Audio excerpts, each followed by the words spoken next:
For 3 months, I scrubbed floors in the most secure facility in the country, and nobody gave me a second glance.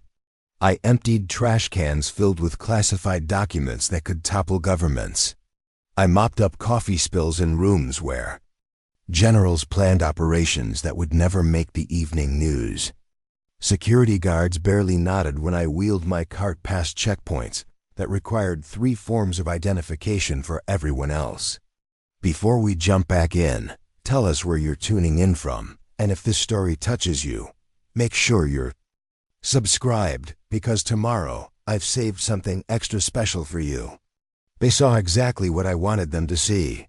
Elena Rodriguez, 42 years old, divorced mother of 2. Night shift custodian at Blackwater Defense Solutions, invisible. In my gray uniform, pushing a yellow mop bucket down corridors where million-dollar contracts were negotiated. Just another working woman trying to make ends meet, grateful for steady employment that came with health insurance. But invisibility was my greatest weapon. The morning everything changed started like any other. I clocked in at Building 7, the research and development wing where they tested equipment too sensitive for military bases. Dr. Harrison Chun barely looked up from his tablet when I entered his lab to empty the waste baskets.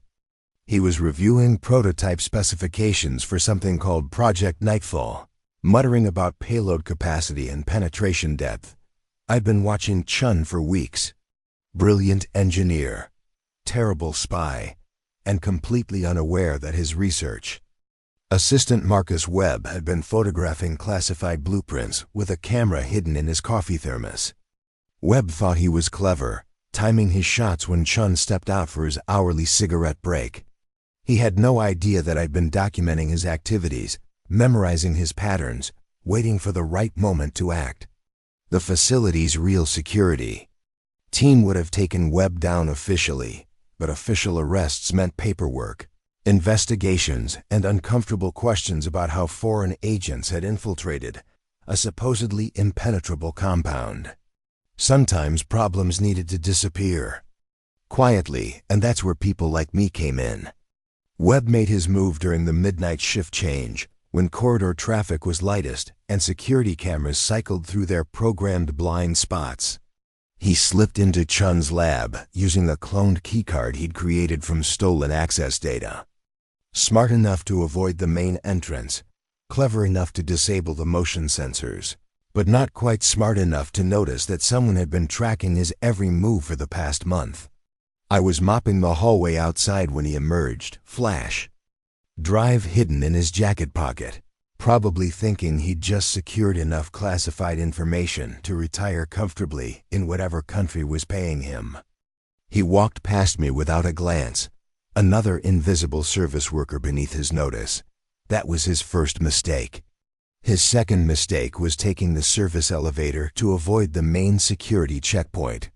The elevator where I'd already disabled the emergency call button and jammed the door sensors. When those doors closed behind him, Marcus Webb found himself trapped in a small metal box with someone he'd never bothered to really see. Before we jump back in, tell us where you're tuning in from, and if this story touches you, make sure you're subscribed, because tomorrow I've saved something extra special for you.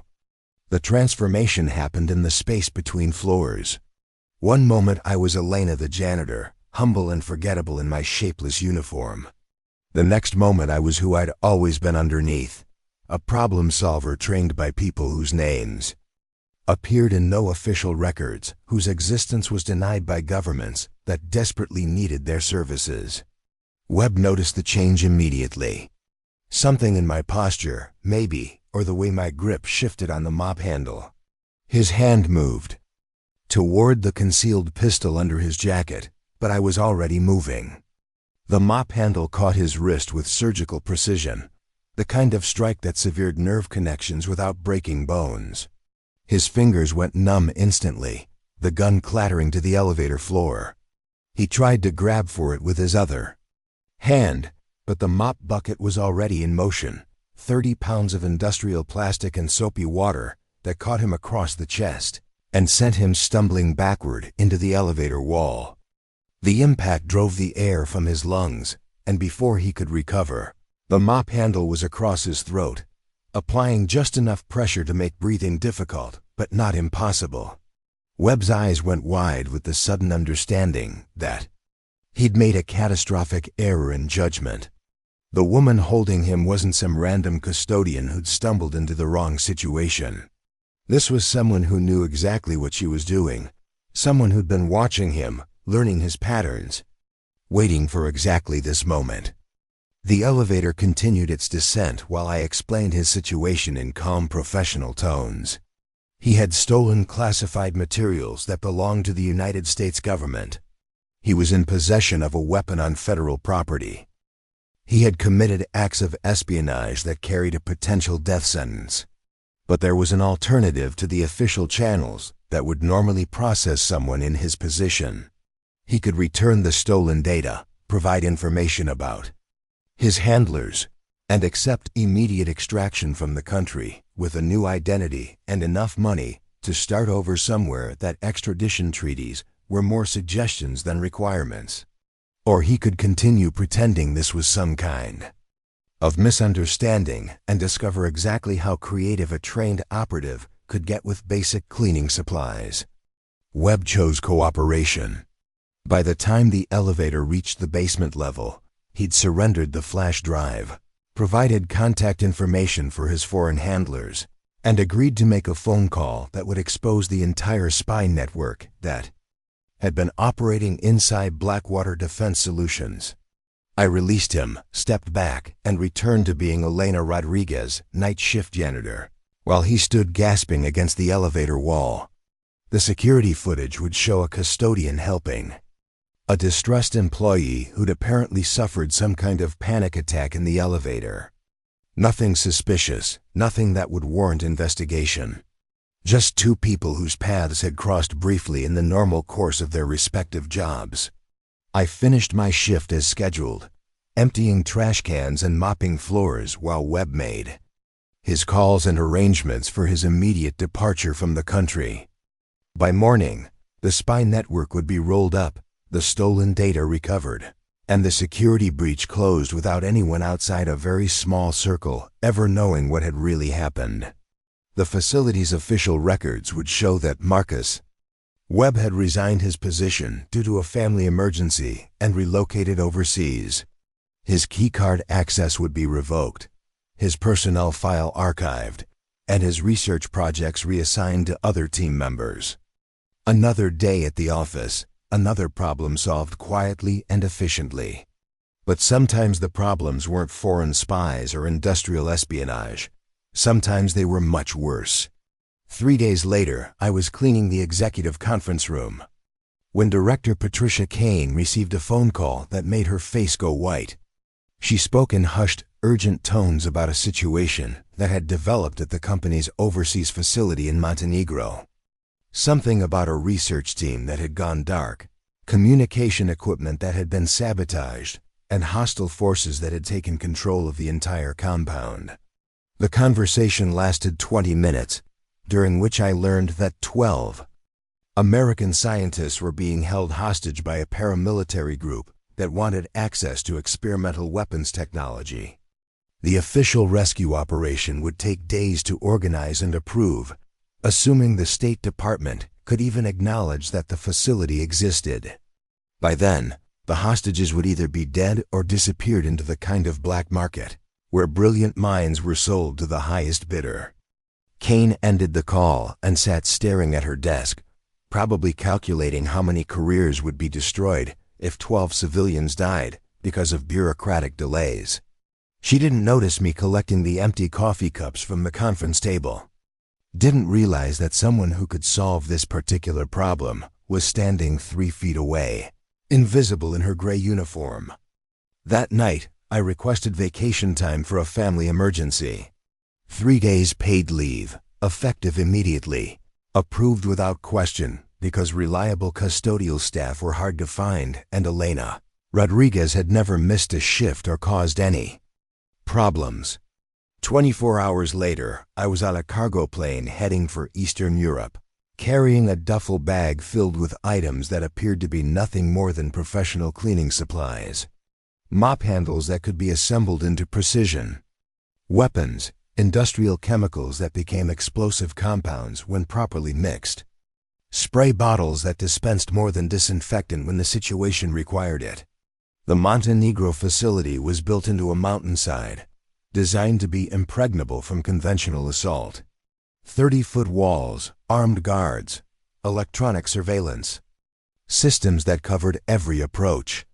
The kind of place that could withstand a military siege for weeks. But even the most secure facilities needed custodial services. The local cleaning contractor had recently lost several employees to what appeared to be a flu outbreak.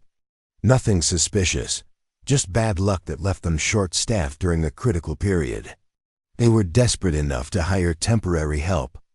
Without asking too many questions, especially when that help came with glowing recommendations and spoke fluent Serbian. I walked through the front gate carrying my mop bucket and cleaning supplies. Just another invisible service worker whose presence was so ordinary that the guards barely glanced at my forged identification. Within hours, I had complete access to the facility layout, guard rotations, and security protocols. The hostages were being held in the underground research laboratory, guarded by 6 heavily armed men who'd clearly received professional military training. Their leader was a former Russian Special Forces operator named Kozlov, smart enough to know that killing the scientists would eliminate his leverage, but ruthless enough to make their lives miserable while he negotiated with whoever was willing to pay for advanced weapons technology. What Kozlov hadn't counted on was that his impregnable fortress would be infiltrated by someone whose job description included maintaining clean and sanitary working conditions in all facility areas. The assault began at 3 in the morning, during the shift change when attention was focused on mandatory security briefings. It started with a power outage that appeared to be caused by faulty electrical systems, the kind of maintenance issue that plagued remote facilities where backup generators were tested more often than they were actually used. In the darkness that followed, cleaning supplies became improvised weapons that struck with surgical precision. Mop handles turned into silent takedown tools that neutralized sentries before they could raise alarms. Industrial disinfectant became smokescreens that covered movement through corridors, where every step had been mapped during 3 days of careful observation. By the time emergency lighting flickered on, 6 guards were unconscious and secured with zip ties that had been disguised as equipment labels. Kozlov found himself alone in a locked room, staring at a woman in gray coveralls who'd somehow appeared. Without triggering any of his carefully planned security measures, the conversation was brief and professional. The hostages would be released immediately and escorted to the evacuation helicopter that was already landing in the facility courtyard. Kozlov and his team would be turned over to local authorities, along with evidence of their criminal activities that had been carefully documented during my infiltration. Or he could resist and discover why certain cleaning chemicals carried warning labels about potential health hazards when improperly handled. Kozlov chose cooperation.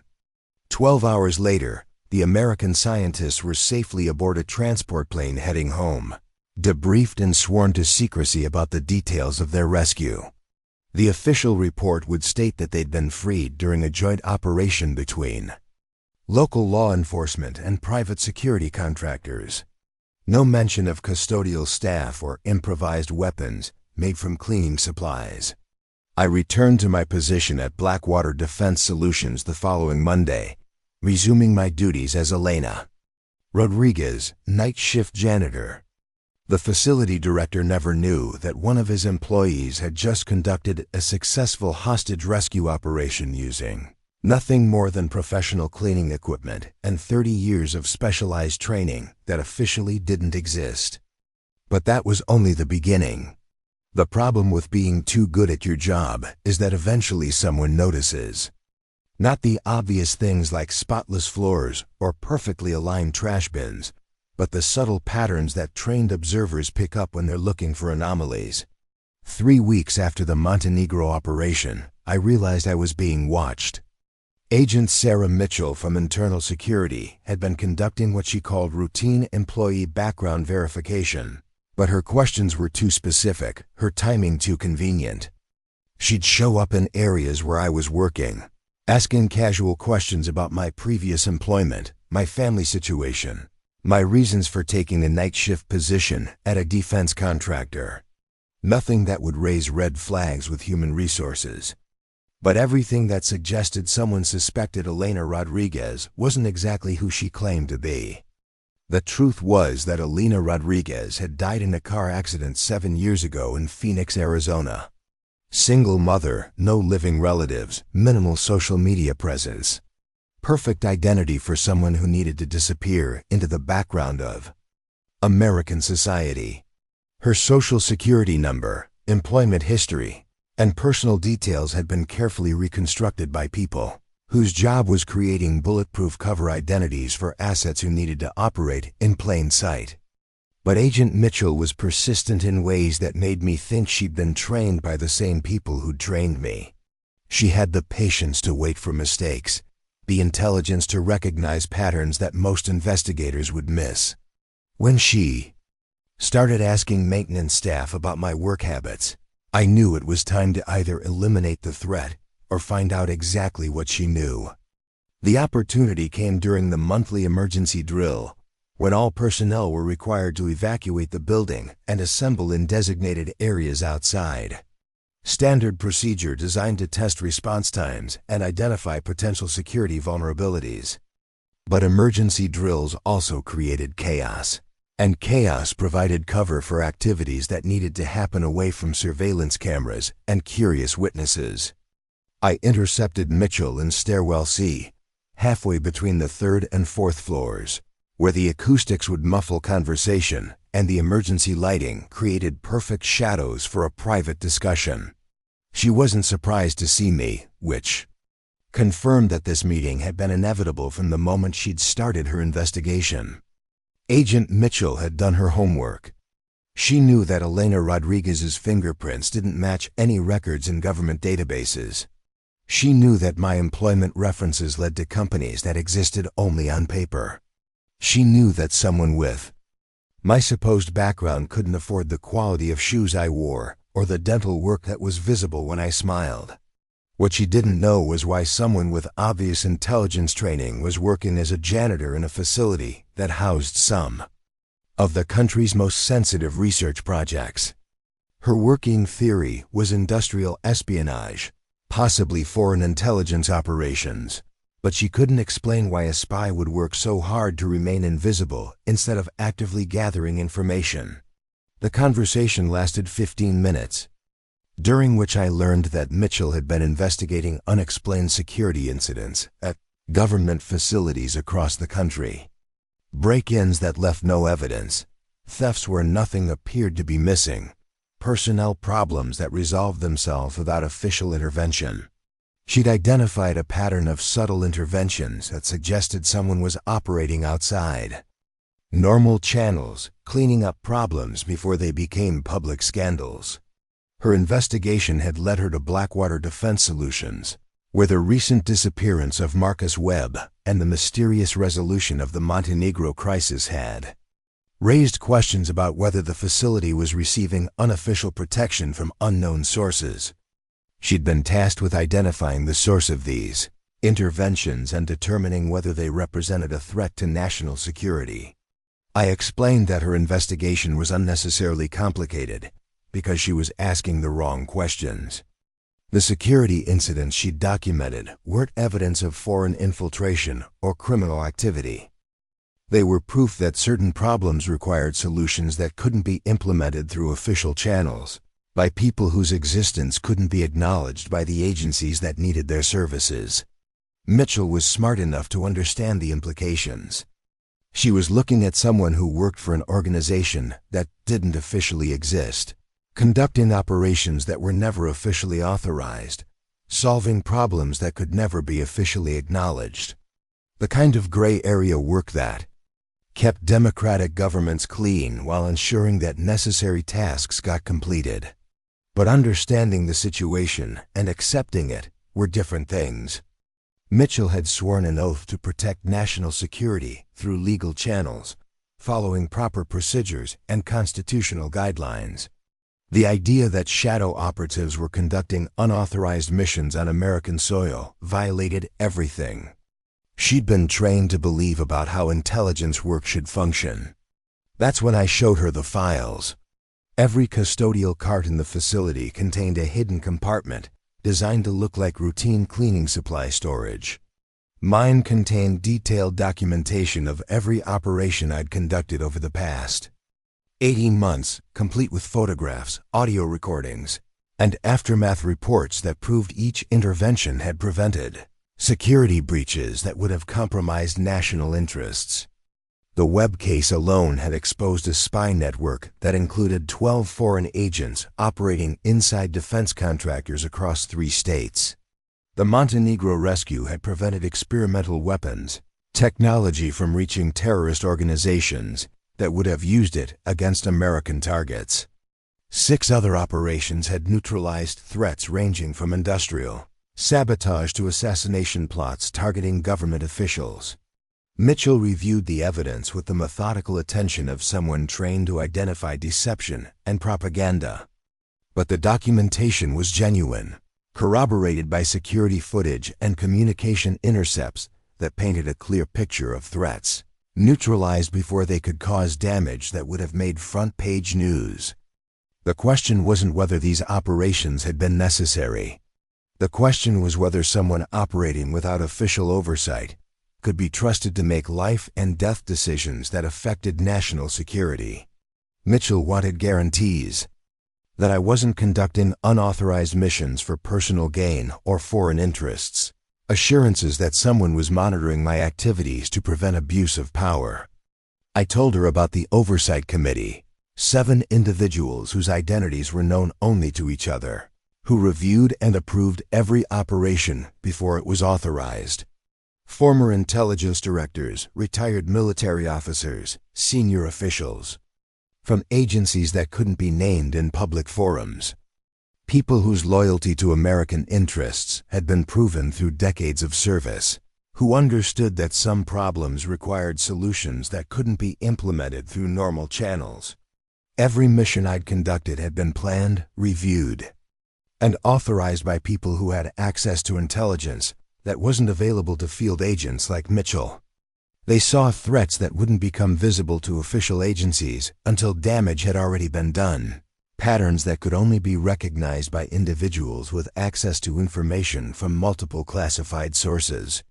Mitchell wanted proof that this oversight committee actually existed, verification that I wasn't operating as a rogue agent with delusions of patriotic duty.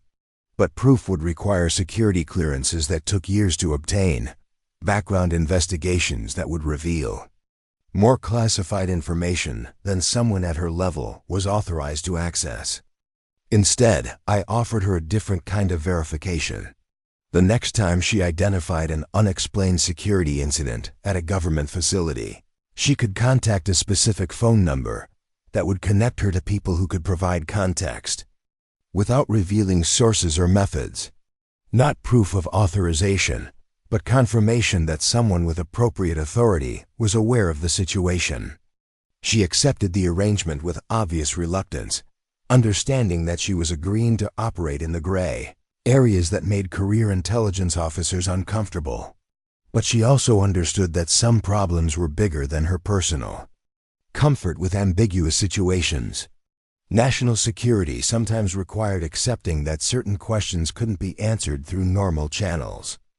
The emergency drill ended with personnel returning to their normal duties, and I resumed my custodial responsibilities while Mitchell continued her investigation through official channels.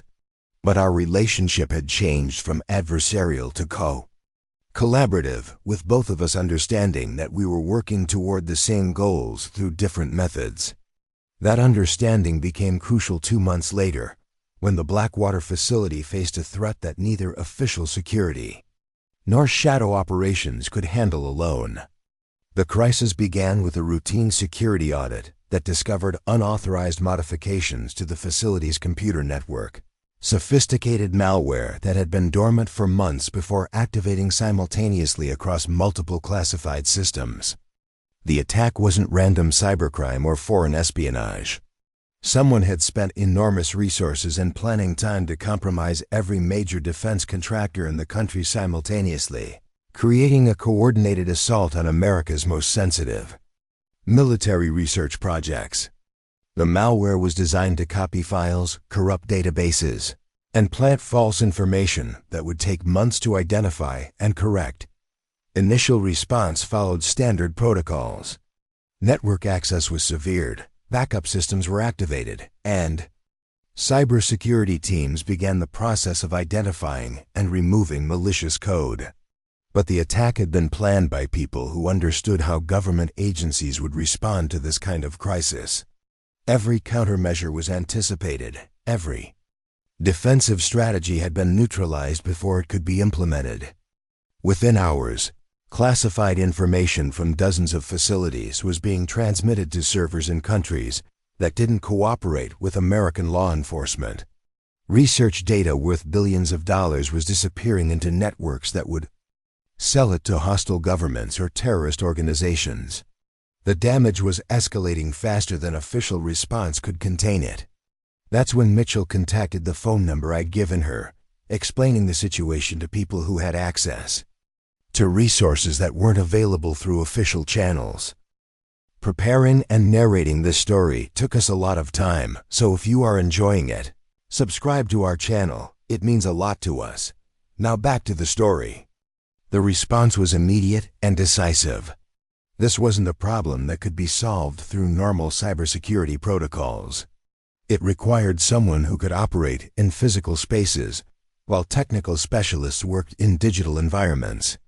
The source of the attack was traced to a facility in Virginia, a private server farm that provided hosting services for legitimate businesses while secretly supporting criminal operations. The building was secured by professional security teams, protected by legal barriers that would take weeks to overcome through official channels. But bureaucratic delays would allow the data theft to continue while lawyers argued about jurisdiction and warrant requirements. I received my mission parameters through encrypted channels that routed through satellites and proxy servers across multiple countries. Infiltrate the server farm, identify the specific hardware supporting the attack, and disable it through methods that couldn't be traced back to government agencies. A straightforward assignment that required skills I'd been developing for 30 years. The server farm operated around the clock, staffed by technicians who maintained equipment for clients who paid premium rates for absolute privacy and security. The facility employed cleaning contractors who worked during overnight hours when technical staff was minimal, and security guards were focused on perimeter protection rather than internal monitoring. Getting hired required nothing more than submitting an employment application with Elena Rodriguez's carefully constructed credentials, and waiting for the background check that would confirm her fictional but thoroughly documented work history. Within a week, I was part of the night shift custodial team, with access to every floor of the building and a work schedule that put me in the right place during the hours when the cyber attic was most active. The server room that housed the malicious equipment was located on the 4th floor, behind security doors that required biometric identification and monitored by cameras that recorded everything 24 hours a day. Standard infiltration techniques wouldn't work because any evidence of tampering would trigger investigations that could expose the entire operation. But maintenance emergencies happened in every building, especially facilities that house sensitive electronic equipment. Water leaks, electrical problems, climate control failures that threatened expensive servers and required immediate attention regardless of security protocols. The kind of situations where custodial staff gained access to restricted areas while technical personnel focused on preventing equipment damage. The emergency began at 2:30 in the morning, when a water pipe burst in the ceiling above the 4th floor server room. Nothing suspicious about aging infrastructure failing during Winter months when temperature fluctuations stressed building systems. The leak was discovered by routine security patrols and reported to facility management, who authorized emergency repairs to prevent water damage to millions of dollars worth of computer equipment. I responded to the maintenance call with appropriate tools and professional competence, working quickly to stop the leak while water dripped dangerously close to server racks that supported operations for dozens of clients. The security guards helped move equipment to safety, focusing on protecting hardware while I addressed the plumbing problem that threatened the entire floor. The malicious servers were easy to identify once I had access to the room. They drew more power than legitimate equipment, generated more heat, and displayed activity patterns that didn't match normal business operations. More importantly, they were connected to communication lines that carried data to overseas destinations, creating digital signatures that confirmed their role in the ongoing cyber attack. Disabling them required subtlety that wouldn't trigger immediate investigation. Not destruction that would obviously indicate sabotage, but component failures that would appear to be caused by water damage from the plumbing emergency. Moisture in electrical systems caused predictable problems that would require days to diagnose and repair, creating enough delay to allow cybersecurity teams to implement countermeasures. The operation took 6 hours to complete, during which the cyber attack gradually lost effectiveness as critical servers went offline for what appeared to be routine maintenance issues. By morning, the data theft had been stopped, the malicious code had been contained, and the threat to national security had been neutralized without any official acknowledgement that a problem had ever existed. Mitchell never asked for details about how the server farm had been compromised, understanding that some information was too sensitive to be shared through official channels. Her report documented the successful resolution of the cybersecurity crisis through the coordinated efforts of multiple agencies working within established legal frameworks. But she knew, and I knew, that some problems required solutions that couldn't be implemented through normal procedures by people whose existence couldn't be officially acknowledged. The gray areas where democracy's defenders worked to protect institutions that could never publicly admit needing protection from threats that most citizens would never know existed. The call came at 4:17 in the morning on a Tuesday, routing through encrypted channels that bypassed every monitoring system the government used to track domestic communications. The voice belonged to Director Catherine Walsh, someone whose official title appeared in no organizational charts, but whose authority superseded most cabinet-level positions when national security was at stake. 3 words changed everything. Operation Glasshouse. I hadn't heard that designation in 8 years, not since the program had been officially terminated following congressional hearings that asked uncomfortable questions about oversight and accountability. The operation had been designed to handle situations where traditional intelligence agencies couldn't operate due to legal restrictions or diplomatic complications. Problems that required solutions which could never be acknowledged by people whose careers depended on maintaining plausible deniability. Walsh's instructions were specific and non-negotiable. A terrorist cell had acquired experimental weapons technology from the Montenegro facility, despite our successful hostage rescue operation months earlier. Intelligence indicated that the technology transfer had happened before my intervention, suggesting that the hostage situation had been a diversion while the real theft took place undetected in different sections of the compound. The stolen technology was a prototype electromagnetic pulse device capable of disabling electronic systems across a 5-mile radius. In the wrong hands, it could cripple power grids, crash aircraft, or shut down hospital equipment in major population centers. The device was scheduled to be sold to buyers whose identities were unknown, but whose intentions were certainly hostile to American interests. The sale was happening in 48 hours at a private estate outside Geneva, where international arms dealers gathered under the protection of Swiss neutrality laws and diplomatic immunity agreements. The buyers represented governments and organizations that official agencies couldn't target without creating international incidents that would destabilize existing treaty relationships. Traditional military operations were impossible due to the location and legal complexities. Official intelligence agencies couldn't operate on Swiss soil without authorization that would take weeks to obtain through diplomatic channels.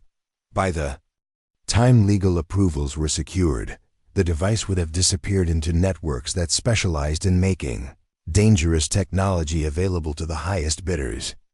The solution required someone who could operate independently, without official support or recognition, using methods that left no evidence of government involvement. Someone whose success would never be acknowledged and whose failure would be disavowed by the same people who'd authorized the mission. My cover as Elena Rodriguez, custodial worker at Blackwater Defense Solutions, was about to be permanently retired. The identity had served its purpose, but Operation Glasshouse required capabilities that couldn't be concealed behind mop buckets and cleaning supplies. For the first time in 8 years, I would be operating without the protection of invisibility that had made my previous missions possible. The travel arrangements were handled by specialists who understood that certain passengers needed to cross international borders without leaving digital traces that could be analyzed by hostile intelligence services. Private aircraft, diplomatic pouches, and transportation networks that existed parallel to commercial systems used by ordinary travelers. I arrived in Geneva carrying credentials that identified me as Dr. Sarah Bennett, an independent consultant, specializing in electromagnetic pulse technology and its military applications. The identity was supported by academic records, professional publications, and a reputation in specialized circles that would withstand casual investigation, but couldn't survive detailed scrutiny for more than a few days.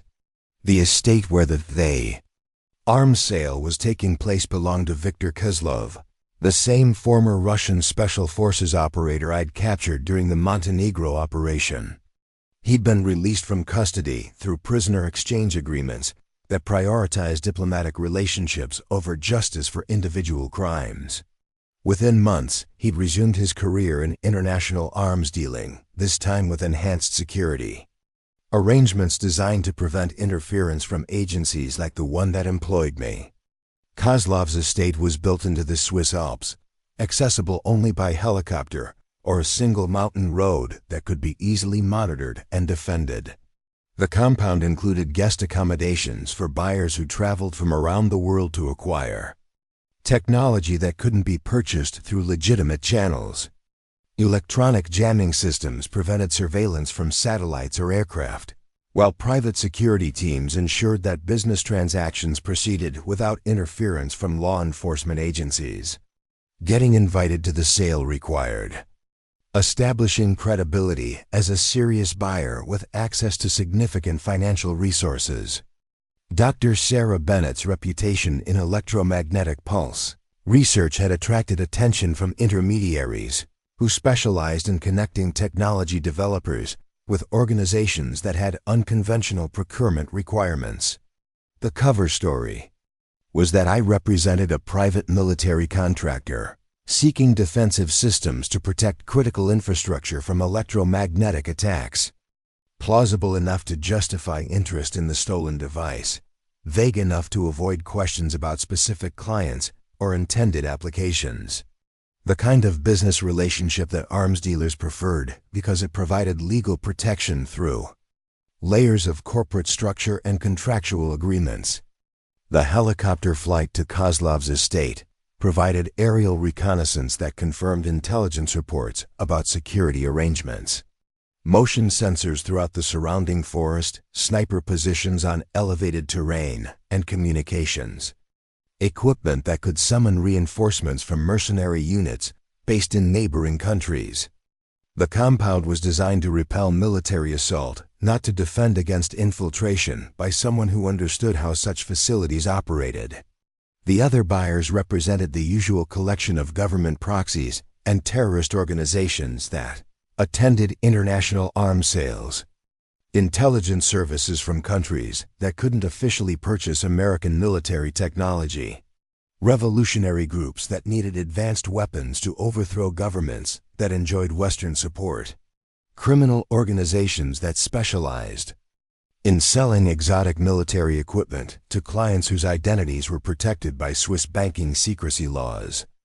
Kozlov recognized me immediately, despite the surgical alterations and identity documents that transformed Elena Rodriguez into Dr. Sarah Bennett. His eyes went wide with the understanding that someone from his past had appeared in a context that suggested this arms sale was about to become significantly more complicated than he'd anticipated. But professional courtesy required that he treat me as a legitimate buyer until I demonstrated otherwise.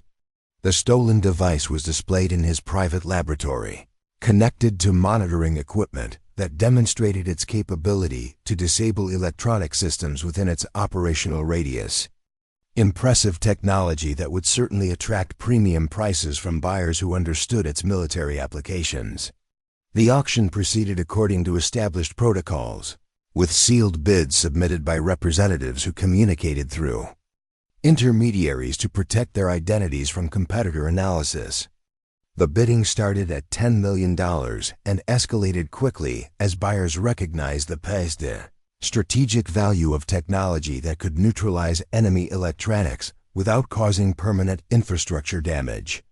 I participated in the early rounds to establish credibility, submitting bids that were competitive but not aggressive enough to attract unwanted attention from other buyers or security personnel. The goal wasn't to win the auction, but to remain in the facility long enough to identify the highest bidder and track the device to its final destination. The winning bid came from representatives of a Middle Eastern organization that specialized in providing advanced weapons to terrorist groups operating throughout the region. $28 million for technology that would allow them to disable American military equipment during coordinated attacks on overseas installations. The kind of capability that could turn conventional asymmetric warfare into systematic destruction of technological advantages that had protected American forces for decades. Payment was arranged through cryptocurrency transfers that would be completed within hours, followed by physical delivery of the device to a location that would be disclosed only after financial transactions were confirmed. Standard procedures designed to prevent law enforcement agencies from intercepting shipments or tracing money flows back to original sources. But cryptocurrency transactions required internet connectivity, and internet connectivity could be disrupted by someone who understood how electronic systems functioned in isolated facilities like Kozlov's Alpine compound. The same electromagnetic pulse technology that was being sold could be used to disable the communications equipment that made the sale possible. The device I'd assembled from components hidden throughout Dr. Sarah Bennett's luggage was crude compared to the stolen military prototype, but effective enough to create localized electronic failures that would appear to be caused by equipment malfunctions rather than deliberate sabotage. When activated, it would disable security systems, communication networks, and financial transaction capabilities for approximately 30 minutes. 30 minutes was enough time to secure the stolen device, neutralize the buyers who represented terrorist organizations, and extract from the facility before backup systems could be restored or reinforcements could arrive from external locations. A surgical operation that would leave Kozlov's security team confused about what had happened, but unable to prove that the equipment failures had been caused by outside interference. The electromagnetic pulse detonated at 9:43 local time during the financial verification phase when all parties were focused on confirming cryptocurrency transfers and delivery arrangements. Emergency lighting activated automatically as main power systems failed, but backup generators couldn't restart electronic equipment that had been damaged by electromagnetic interference. In the darkness that followed, cleaning supplies once again became improvised weapons wielded by someone whose training had prepared her for exactly this kind of situation. But this time, The opposition consisted of professional security personnel who understood that they were dealing with a highly skilled operative rather than random criminal activity. The engagement lasted 12 minutes, during which I neutralized 8 security guards, disabled communications equipment that could summon external support, and secured the stolen device along with financial records that identified the intended buyers and their planned applications for the technology. Kozlov attempted to escape using a concealed helicopter, but discovered that electromagnetic pulse effects had disabled his aircraft's electronic systems along with everything else in the compound. When Swiss authorities arrived the following morning, they found evidence of a sophisticated robbery that had targeted specific technology, while leaving other valuable items untouched. Kozlov's security team provided conflicting accounts of what had happened, describing an attack by unknown assailants who had somehow penetrated defenses that should have been impregnable. The official investigation concluded that international criminal organizations had conducted a coordinated assault designed to steal military technology for resale to terrorist groups. No evidence connected the incident to American intelligence agencies or government operations. Dr. Sarah Bennett had departed Switzerland hours before the attack, according to airport records that showed her boarding a commercial flight to London. The stolen electromagnetic pulse device was returned to American custody through channels that ensured its existence would never be publicly acknowledged. The terrorist buyers who had planned to purchase the technology were identified through financial records recovered during the operation, leading to subsequent missions that neutralized their capabilities before they could acquire alternative sources for advanced weapons. Mitchell received a classified briefing about the successful resolution of a terrorist threat that had been neutralized through international cooperation and intelligence sharing agreements. Her report documented another example of effective coordination between agencies working within established legal frameworks to protect national security interests. But she knew, as I knew, that some victories could never be celebrated publicly, because acknowledging them would reveal capabilities that needed to remain secret. The Oversight Committee had authorized an operation that prevented terrorist organizations from acquiring technology that could have killed thousands of Americans, but the success could never be documented in ways that would satisfy congressional oversight requirements. Elena Rodriguez, night shift custodian at Blackwater Defense Solutions, submitted her resignation the following week, citing family obligations that required relocation to another state. Her employment records noted satisfactory performance and reliable attendance, with no indication that she'd been anything other than a dedicated service worker who took pride in maintaining clean facilities. The identity would be retired permanently, along with the operational history that had accumulated during 8 years of missions that officially never happened. Future operations would require different covers, new identities, and alternative methods for remaining invisible while solving problems that threatened national security. But the gray areas would always exist, and they would always need people willing to operate in spaces where traditional agencies couldn't function effectively. Democracy's defenders would continue working in shadows to protect institutions that could never acknowledge needing protection from threats that most citizens would never know existed.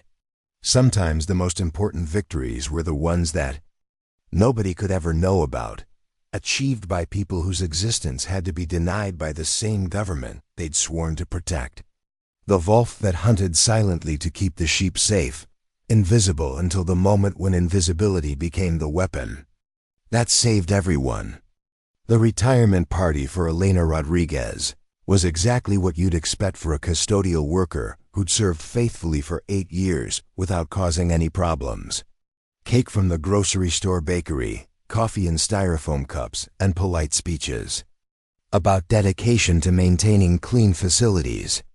23 employees gathered in the break room during their lunch hour to wish me well in my future endeavors, none of them suspecting they were saying goodbye to someone whose real career couldn't be discussed in public forums.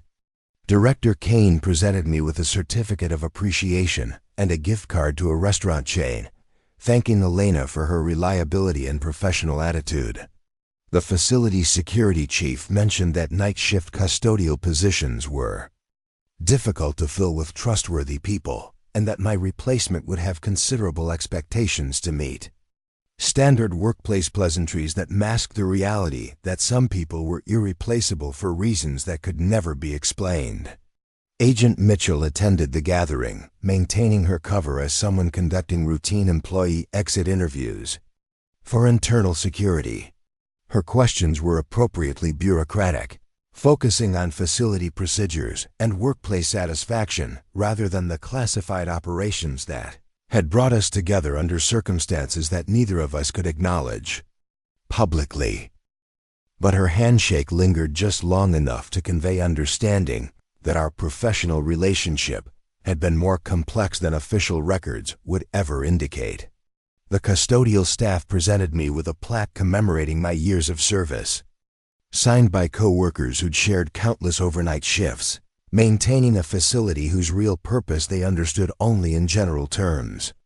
Night shift work created bonds between people who worked in isolation, solving problems that day shift personnel never saw or appreciated. We'd been the invisible workforce that kept critical operations functioning while the important people slept peacefully in their suburban homes. But invisibility was ending. Elena Rodriguez was driving away from Blackwater Defense Solutions for the last time, heading toward a retirement that would be genuine rather than just another cover identity supporting covert operations. After 30 years of missions that officially never happened, conducted by people whose existence was denied by agencies that desperately needed their services, I was finally free to live a life that belonged entirely to me. The debriefing took place in a nondescript office building in Arlington, Virginia, where government contractors conducted business that required security clearances, but not the formality of official federal facilities. Director Walsh was waiting, with documents that would complete my transition from operational status to civilian life, forms that would ensure I received benefits earned through decades of service that couldn't be acknowledged through normal veterans programs.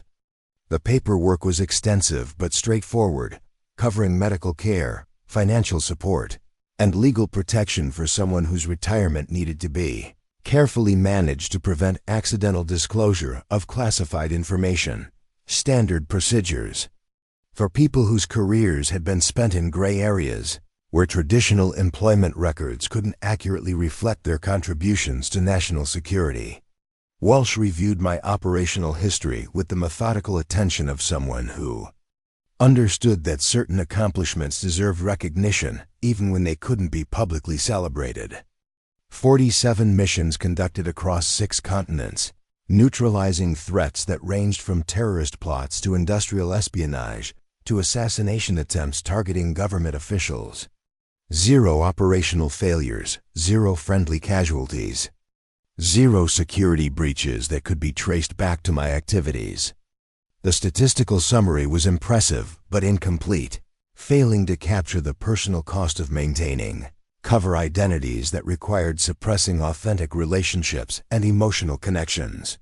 30 years of being Elena Rodriguez or Dr. Sarah Bennett or whoever the mission required, never allowing anyone to know the person who existed underneath the carefully constructed personas that protected operational security.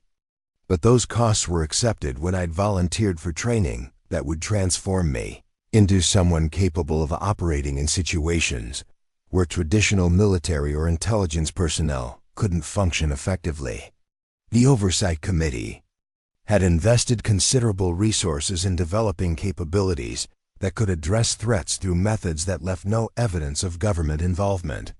That investment had been repaid through missions that prevented catastrophic events most citizens would never know had been possible. The transition briefing covered practical matters like establishing legitimate employment history for someone whose real career couldn't appear on resumes reviewed by civilian employers. Elena Rodriguez's work experience as a custodial professional would support applications for security positions or facility management roles that utilize skills developed during covert operations without revealing their classified origins. Financial arrangements were more complex, involving trust funds and investment accounts that would provide comfortable retirement income without creating audit trails that could expose the source of compensation for services that officially hadn't been performed.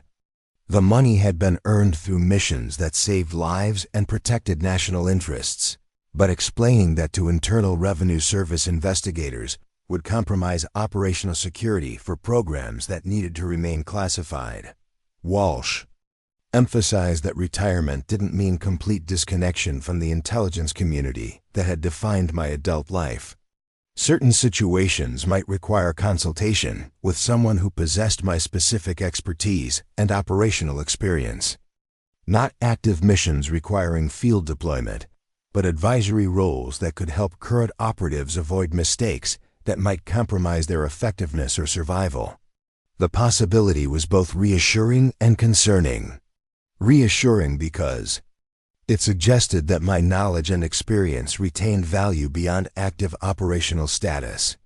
Concerning because it indicated that the kinds of problems I'd been trained to solve weren't disappearing just because I was retiring from the field. Work that had defined my career for 3 decades. Current intelligence assessments suggested that threats to national security were becoming more sophisticated and diverse, requiring responses that pushed the boundaries of what official agencies could accomplish through traditional methods. Terrorist organizations were acquiring advanced technology that could neutralize conventional military advantages. Foreign intelligence services were developing capabilities that could compromise American systems through methods that hadn't existed when most current procedures were established. The new generation of operatives being trained to address these evolving threats would benefit from institutional knowledge accumulated by people who'd spent their careers adapting to changing circumstances while maintaining mission effectiveness. My experiences infiltrating facilities, establishing cover identities, and conducting operations in hostile environments represented lessons that couldn't be taught through classroom instruction or simulation exercises.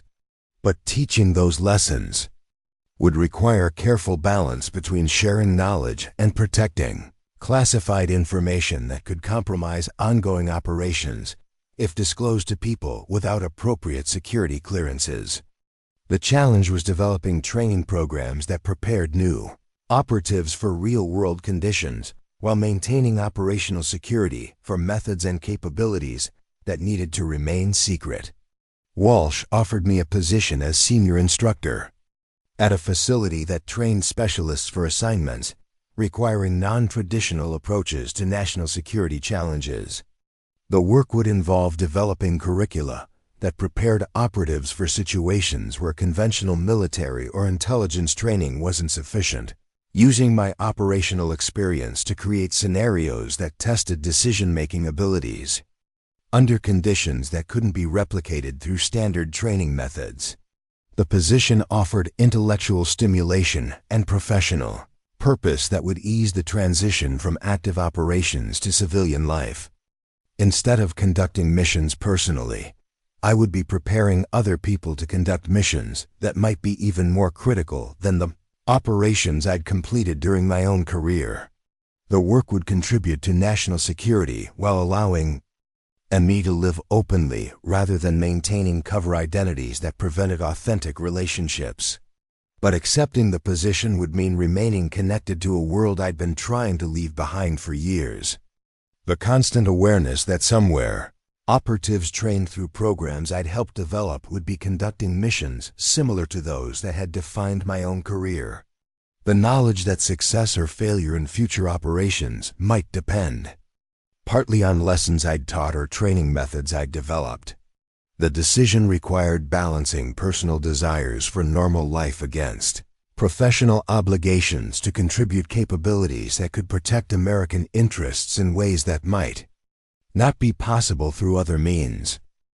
After 30 years of putting mission requirements ahead of personal preferences, The choice between service and retirement represented a fundamental shift in how I'd lived my entire adult life.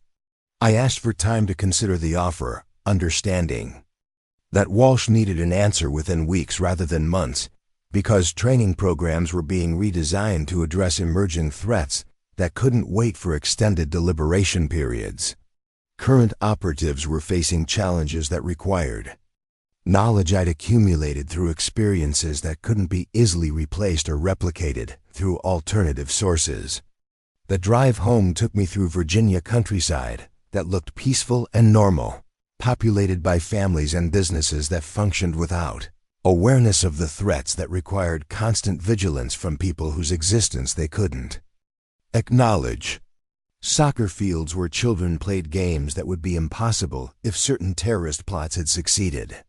Shopping centers that operated normally because industrial sabotage had been prevented through methods that left no evidence of government intervention. My house was a modest suburban home that Elena Rodriguez could afford on custodial wages, furnished with items that supported a cover identity rather than reflecting personal preferences that had been suppressed for security reasons. The refrigerator held food purchased to maintain the appearance of normal domestic life. The closet contained clothing that projected the image of a working-class woman rather than expressing individual style or aesthetic choices. But for the first time in 8 years, I could make changes that reflected who I actually was rather than who I needed to appear to be for operational security. Books that interested me personally rather than supporting cover identities. Furniture that provided comfort rather than maintaining appearances. Food that I enjoyed rather than what Elena Rodriguez would reasonably purchase on her salary. The freedom was simultaneously liberating and overwhelming. After decades of making decisions based on mission requirements and security considerations, choosing things simply because I wanted them felt strange and unfamiliar. Personal preferences had been suppressed for so long that rediscovering them required conscious effort and careful consideration. The phone rang at 11:30 that evening, displaying a number that routed through encryption protocols I recognized from operational communications. Walsh's voice carried urgency that suggested the time for considered deliberation about training positions had been shortened by circumstances beyond her control. Intelligence agencies had identified a terrorist cell operating inside the United States, using methods that suggested they'd been trained by someone with access to classified information about how security systems functioned. The cell had already conducted preliminary surveillance of targets that included power plants, telecommunications facilities, and transportation networks that would cause massive disruption if successfully attacked. Traditional law enforcement agencies couldn't move against the cell without evidence that would be admissible in criminal proceedings, but waiting for such evidence might allow attacks that could kill thousands of civilians. The situation required intervention through methods that wouldn't be constrained by legal procedures designed for conventional criminal investigations. The mission would require someone with my specific expertise in infiltration and close-quarters neutralization, operating under cover that could withstand scrutiny from targets who understood how government agencies functioned.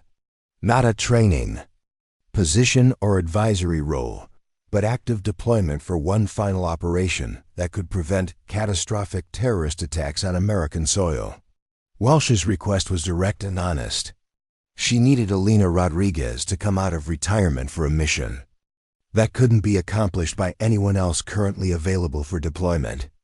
The cover identity had been compromised for official purposes, but could still function effectively against targets who wouldn't have access to government employment records or security clearance databases. The decision had to be made immediately, because the terrorist cell was accelerating their timeline in response to intelligence suggesting that law enforcement agencies were becoming aware of their activities. Within 72 hours, they would either be in custody or they would have completed attacks that could cripple critical infrastructure across multiple states. I accepted the mission, understanding that some retirements end not with peaceful Transitions to civilian life, but with final operations that justify everything that came before them. Elena Rodriguez would be making one last appearance, but this time she would be hunting people who threatened the country. She'd spent her career protecting through methods that most citizens would never know had been necessary. The terrorist cell had established their base of operations in a converted warehouse complex outside Detroit, Michigan, where abandoned industrial buildings provided perfect cover for activities that required privacy from government surveillance. Intelligence reports indicated they'd been operating for 6 months, using legitimate businesses as fronts while preparing for coordinated attacks that would target critical infrastructure across the Midwest. The cell consisted of 7 individuals, with diverse backgrounds that suggested careful recruitment and training by someone who understood both operational security and the weaknesses in American domestic security systems. Their leader was Halil Mansouri, a former Iraqi intelligence officer who disappeared from coalition custody during the chaos that followed the 2003 invasion. His technical specialist was Dr. Amira Hassan, a Syrian engineer who'd been radicalized after her family was killed in airstrikes that targeted chemical weapons facilities. The other 5 members represented a mixture of foreign nationals and American citizens who'd been recruited through online networks that specialized in connecting frustrated individuals with organizations that promised them purpose and revenge against systems they blamed for their personal failures. Standard terrorist recruitment patterns that exploited social alienation and economic desperation to create operatives willing to conduct suicide missions in exchange for financial support for their families. But this cell was different from the amateur groups that usually attracted FBI attention through careless communications or premature attacks that failed due to poor planning and inadequate resources. These people had access to military-grade explosives, sophisticated electronic equipment, and operational knowledge that suggested they'd been trained by professionals who understood how to conduct effective terrorist operations on American soil. Their targets had been selected through careful analysis of regional infrastructure vulnerabilities, focusing on facilities whose destruction would create cascading failures across multiple states. The Fermi nuclear power plant south of Detroit, which provided electricity for most of southeastern Michigan. The Ambassador Bridge connecting Detroit to Windsor, Ontario, which carried 25% of all trade between the United States and Canada. The Coleman Young International Airport, whose closure would disrupt transportation networks throughout the Great Lakes region. Simultaneous attacks on these 3 targets would create economic damage exceeding $100 billion while demonstrating that American security systems couldn't protect critical infrastructure from determined terrorists with adequate planning and resources. The psychological impact would be even more significant, proving that ordinary citizens weren't safe from attacks that could destroy the systems they depended on for survival. Intelligence agencies had identified the threat through signals intercepts that revealed communications between cell members and overseas handlers who provided funding and technical guidance. But the intercepts couldn't be used as evidence in criminal proceedings because they'd been obtained through methods that violated constitutional protections against unreasonable searches. Traditional law enforcement required evidence that could withstand legal challenges in federal court, not intelligence that had been gathered through classified surveillance programs. The solution required someone who could operate outside legal constraints that limited official agencies conducting investigations and neutralizing threats through methods that left no evidence of government involvement. Elena Rodriguez would be conducting her final mission in a city where she'd never worked before, against targets who had no reason to suspect that a middle-aged custodial worker might represent the greatest threat they'd ever faced. The cover story was straightforward and completely believable. Elena Rodriguez had relocated to Detroit to care for her elderly mother, who'd been diagnosed with dementia and needed daily assistance that couldn't be provided through nursing home facilities. The story was supported by medical records, family documentation, and employment history that would withstand casual investigation, while explaining why someone with her work experience was seeking custodial positions in a new city. Detroit's economic situation made finding legitimate employment relatively easy for someone willing to work night shifts at facilities that had difficulty attracting reliable staff. The warehouse complex where the terrorist cell operated was managed by a property management company that contracted custodial services to independent cleaning businesses, creating opportunities for temporary employment that didn't require extensive background investigations. Getting hired required nothing more than demonstrating basic competence with standard cleaning equipment and providing references from previous employers who confirmed Elena Rodriguez's reputation as a dependable worker. Within a week, I was part of the night shift crew that maintained empty warehouse spaces while property owners searched for tenants willing to lease industrial facilities in a city where manufacturing jobs had disappeared, along with the companies that had once provided them. The warehouse complex consisted of 12 buildings arranged around a central courtyard, connected by service roads that had been designed for trucks hauling automotive parts to assembly plants that had closed decades earlier. Most of the buildings were genuinely vacant, their windows broken, and their loading docks sealed with concrete blocks that prevented unauthorized access. But Building 7 showed signs of recent renovation that indicated someone was using it for purposes that required electrical power and climate control. My custodial responsibilities included maintaining common areas throughout the complex, providing legitimate reasons to be present during overnight hours when most illegal activities took place. The work also allowed me to conduct surveillance that mapped security arrangements, identified personnel patterns, and documented evidence that would confirm intelligence reports about the terrorist cell's capabilities and intentions. The cell maintained excellent operational security during daylight hours, with members arriving and departing individually using different routes and transportation methods that avoided creating patterns surveillance teams could identify.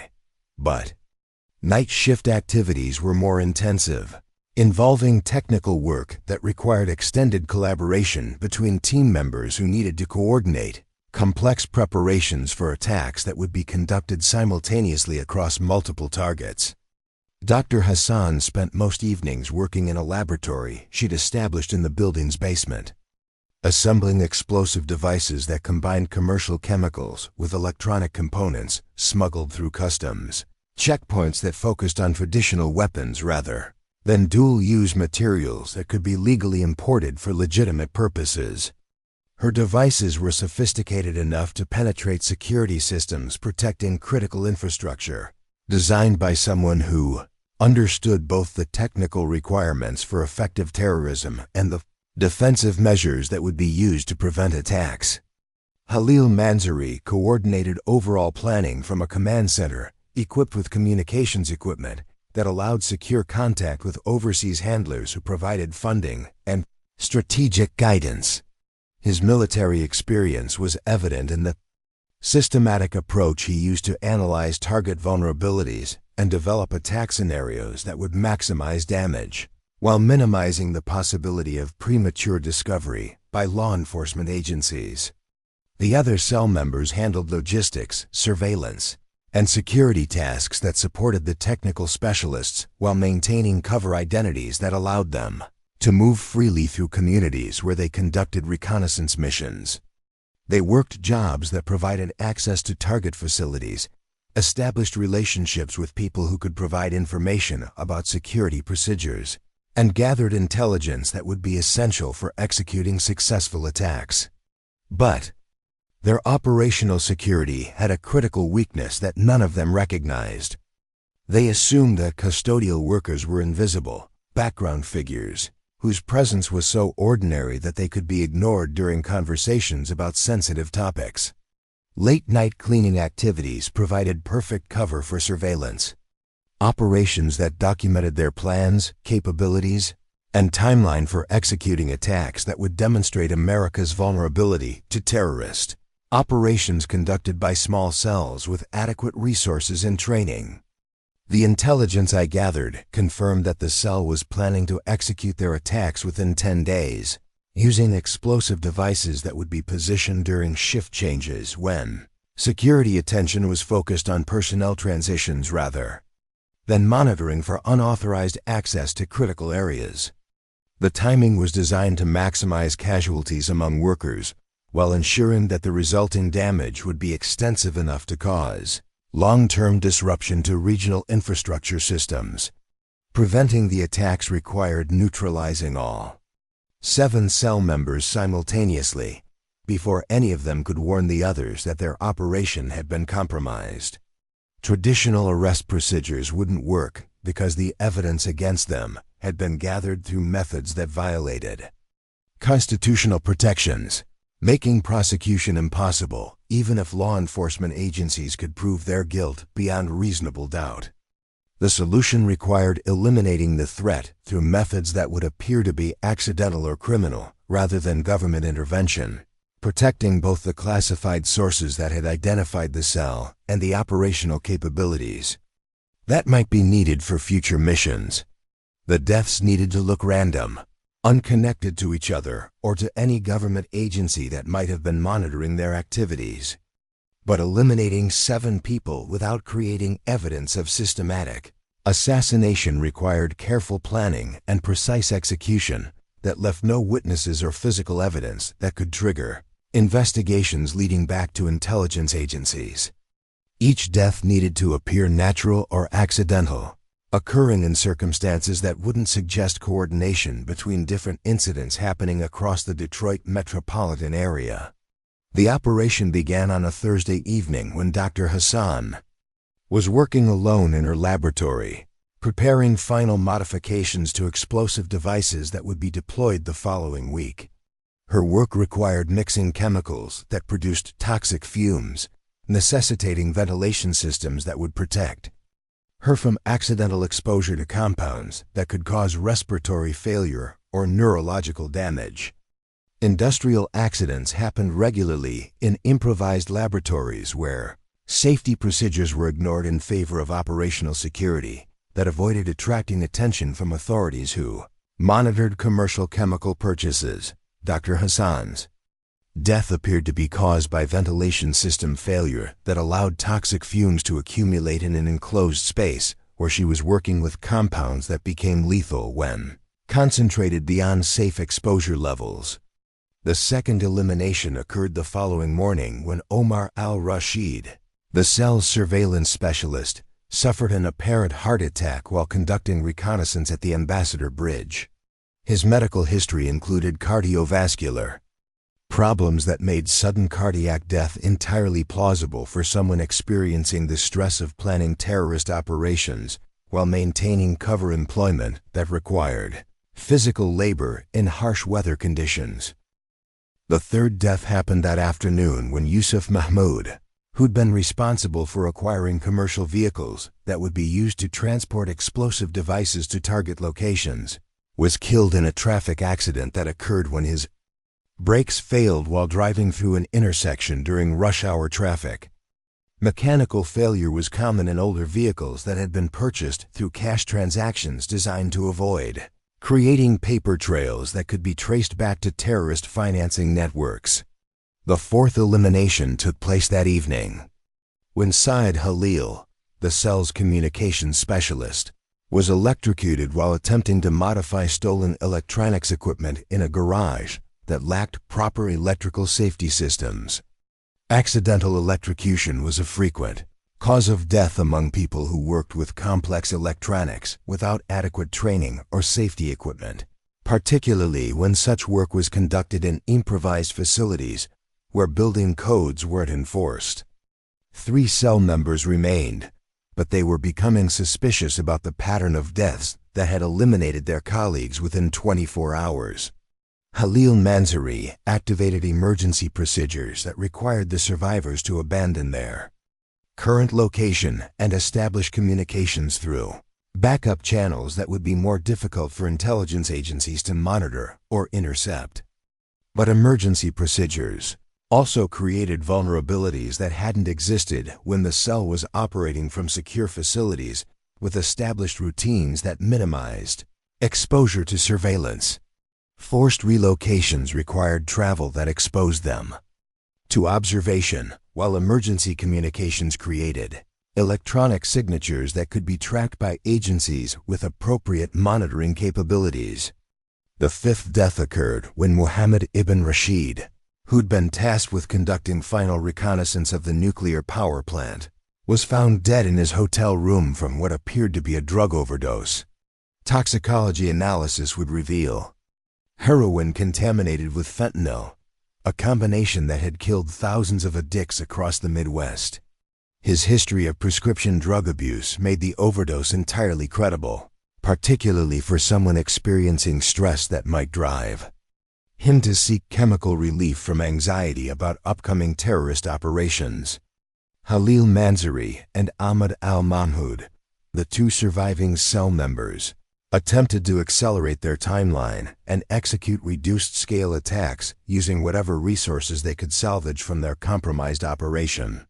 But their hasty replanning created new vulnerabilities that provided opportunities for intervention during the final phase of neutralizing threats to critical infrastructure.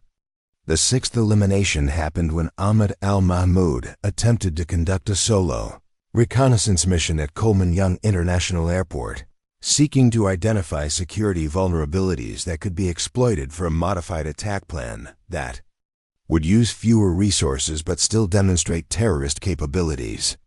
He died when his rental car crashed into a concrete barrier after experiencing what appeared to be a sudden medical emergency that caused him to lose control of his vehicle. Halil Mansouri found himself completely alone, his entire cell eliminated.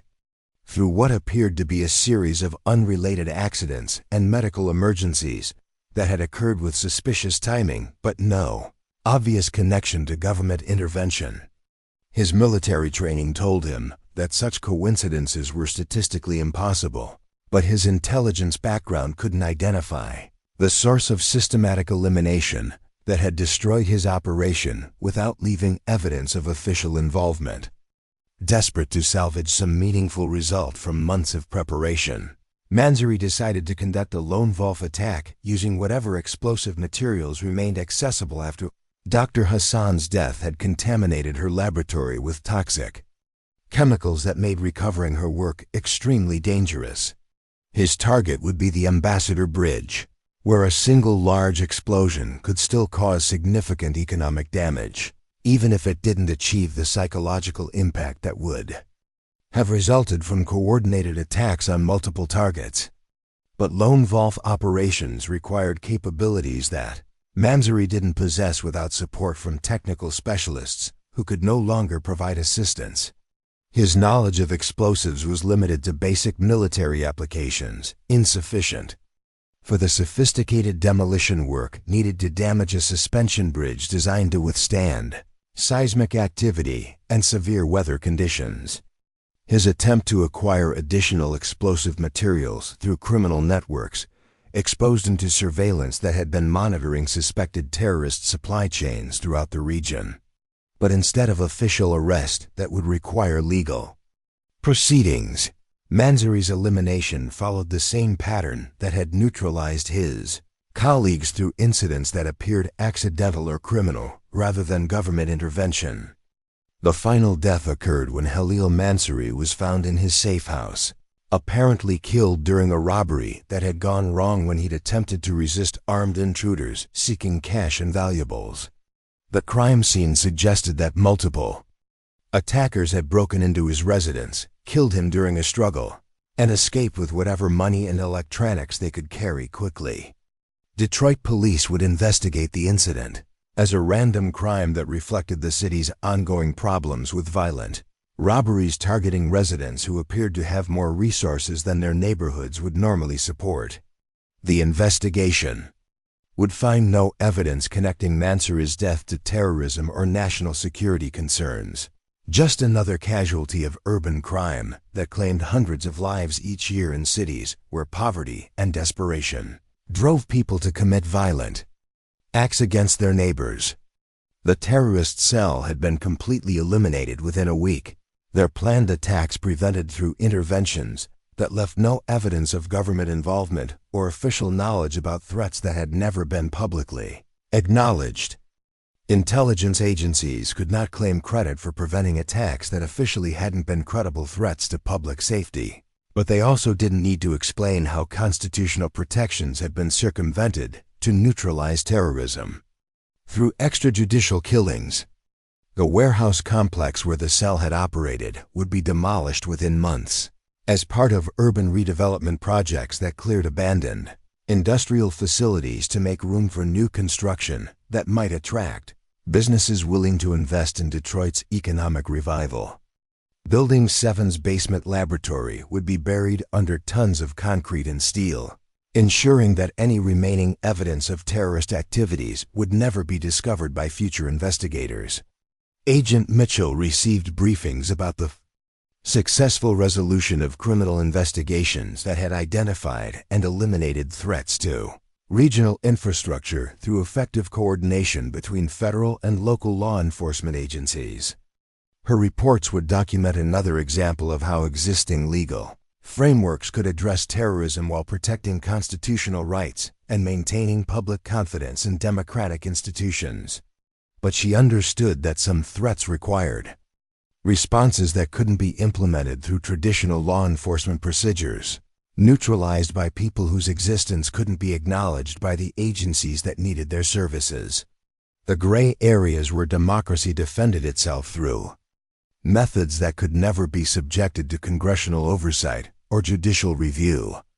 Elena Rodriguez completed her final custodial assignment at the warehouse complex, receiving standard compensation for temporary employment that had lasted exactly long, enough to accomplish objectives that couldn't be described in any official employment records.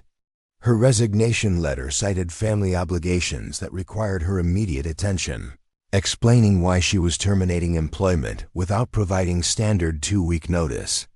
The property management company that had hired her noted satisfactory performance and reliable attendance, with no indication that she'd been anything other than a conscientious worker who'd helped maintain vacant facilities while owners searched for legitimate tenants.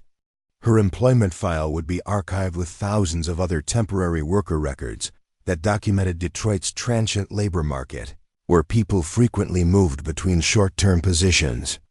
Director Walsh conducted the final debriefing at a different location than my retirement processing, recognizing that this operation had been sufficiently sensitive to require additional security precautions that would prevent unauthorized disclosure of classified information. The conversation covered operational details that needed to be documented for historical records while ensuring that sensitive methods and capabilities remained protected from potential compromise. The statistical summary was impressive even by the standards of my 30-year career. 7 high-value targets eliminated within 1 week, using methods that left no evidence of government involvement while preventing terrorist attacks that could have killed thousands of civilians and caused economic damage exceeding $100 billion. 0 operational failures, 0 security breaches, 0 evidence that could compromise ongoing intelligence programs. But the personal cost had been significant in ways that couldn't be measured through mission statistics or operational effectiveness assessments. 30 years of Elena Rodriguez had ended with a week of systematic killing that had been necessary to protect innocent lives but had required moral compromises that would follow me into whatever civilian life might be possible after so much accumulated violence. Walsh offered counseling services that were available for operatives transitioning from active duty to retirement, psychological support systems designed to help people process experiences that couldn't be shared with civilian therapists who lacked appropriate security clearances. The services had helped other operatives adjust to normal life after careers spent conducting missions that officially hadn't happened. But some experiences couldn't be processed through counseling sessions with mental health professionals who'd never faced decisions about eliminating threats through methods that violated constitutional principles they'd sworn to uphold. The moral complexity of protecting democracy through undemocratic means created psychological burdens that could only be understood by people who'd made similar choices under comparable circumstances. The retirement that followed was genuine and permanent, supported by financial arrangements that would ensure comfortable living standards while maintaining operational security for programs that needed to remain classified. Elena Rodriguez disappeared completely. Her identity retired along with the capabilities that had made her valuable to agencies that couldn't acknowledge needing her services. The house I purchased was located in a small town in New Mexico, far from major cities where terrorist threats might require intervention through unofficial channels. The community was populated by retirees who appreciated privacy and quiet, neighbors who didn't ask intrusive questions about previous careers or current financial resources. Perfect environment for someone who needed to live anonymously while processing memories that couldn't be shared with people who lacked appropriate context. The adjustment to civilian life was more difficult than I'd anticipated, despite decades of preparation for eventual retirement from operational status. Daily routines that revolved around personal preferences rather than mission requirements felt strange and unfamiliar after so many years of suppressing individual desires in favor of operational security and professional obligations. Simple activities like grocery shopping or casual conversations with neighbors required conscious effort to maintain normal behavior patterns that didn't reveal training or experience that would raise questions about my background. 30 years of maintaining cover identities had created habits that were difficult to abandon, even when operational security was no longer necessary. But gradual adaptation was possible through activities that provided purpose and social connection, without revealing classified aspects of my previous career. Volunteer work with local charities that helped veterans adjust to civilian life, using skills developed through intelligence training to assist people who were struggling with their own transitions from military service to normal employment. The work was rewarding in ways that reminded me why I'd originally volunteered for training that would transform me into someone capable of protecting American interests through methods that most citizens would never know had been necessary. Not for personal glory or recognition that could never be publicly acknowledged, but for the knowledge that democratic institutions would continue functioning because people were willing to operate in gray areas where official agencies couldn't function effectively. Years passed quietly, marked by seasonal changes and community events that followed predictable patterns, unlike the operational chaos that had defined my professional life. Morning coffee on the porch while reading newspapers that reported international events I sometimes recognized from classified briefings that had preceded missions conducted by people whose existence couldn't be officially acknowledged. The phone calls from Director Walsh became less frequent as new generations of operatives assumed responsibilities for threats that continued evolving despite successful resolution of specific cases that had once required my particular expertise. The world still needed people willing to conduct missions that officially didn't happen, but younger operatives with different skills were better suited for addressing contemporary challenges. But occasionally, Welsh would contact me for consultation about situations that reminded her of operations I'd conducted during my active career. Not requests for field deployment, but advisory conversations that helped current operatives avoid mistakes that might compromise their effectiveness or survival in circumstances similar to those I'd encountered during previous missions. These conversations were reminders that retirement from active operations didn't mean complete disconnection from the intelligence community that had defined my adult life. The knowledge and experience I'd accumulated through 3 decades of missions that officially hadn't happened retained value beyond my personal use, contributing to institutional capabilities that protected national security through methods that needed to remain classified. The final conversation with Walsh occurred 5 years after my retirement, when she called to inform me that the Oversight Committee had been dissolved following congressional investigations that had identified activities incompatible with constitutional governance. The programs I'd worked for had been terminated, their personnel reassigned to conventional agencies that operated within established legal frameworks. The change reflected political decisions about acceptable methods for protecting national security, prioritizing constitutional compliance over operational effectiveness that had been achieved through questionable means. Future threats would be addressed through traditional intelligence and law enforcement agencies that followed legal procedures designed to protect civil liberties, even when such procedures might limit their ability to prevent attacks. Walsh thanked me for service that had protected American lives and interests during a period when conventional agencies hadn't possessed capabilities necessary for addressing certain categories of threats. The missions I'd conducted had been necessary given the circumstances that had existed at the time, but political evolution had created new frameworks that made such operations inappropriate for contemporary security challenges. The conversation ended with mutual understanding that some chapters in American intelligence history would never be publicly acknowledged, but that the people who'd written those chapters had made contributions that deserved recognition even when such recognition couldn't be provided through official channels. Democracy had been protected by people whose existence had to be denied by the same institutions they'd served. The years that followed were peaceful in ways I'd never experienced during my operational career, free from concerns about maintaining cover identities or conducting missions that required moral compromises most people would never need to make. Simple pleasures like gardening, reading, and conversations with neighbors who knew me only as a quiet retiree who'd moved to New Mexico for the climate and cost of living.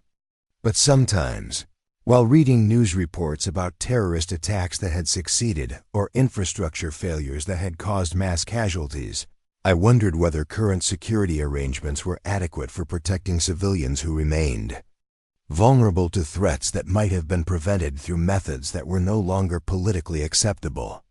The gray areas still existed, and they still needed people willing to operate where official agencies couldn't function effectively. But those people would need to find different ways to serve their country, through organizations and methods that hadn't yet been developed by political leaders who understood both the necessity of protection and the importance of constitutional compliance. Democracy would survive because it had always adapted to changing circumstances while maintaining core principles that defined American identity. But adaptation required balance between security and liberty that each generation needed to negotiate based on threats they faced and values they prioritized when forced to choose between competing obligations. My story was ending, but similar stories would continue being written by people whose names would never appear in history books, but whose service would ensure that future generations could live freely in a world where invisible guardians protected them from threats they'd never know had existed. The wolf that hunted silently to keep the sheep safe, operating in shadows where democracy defended itself through methods that could never be publicly acknowledged.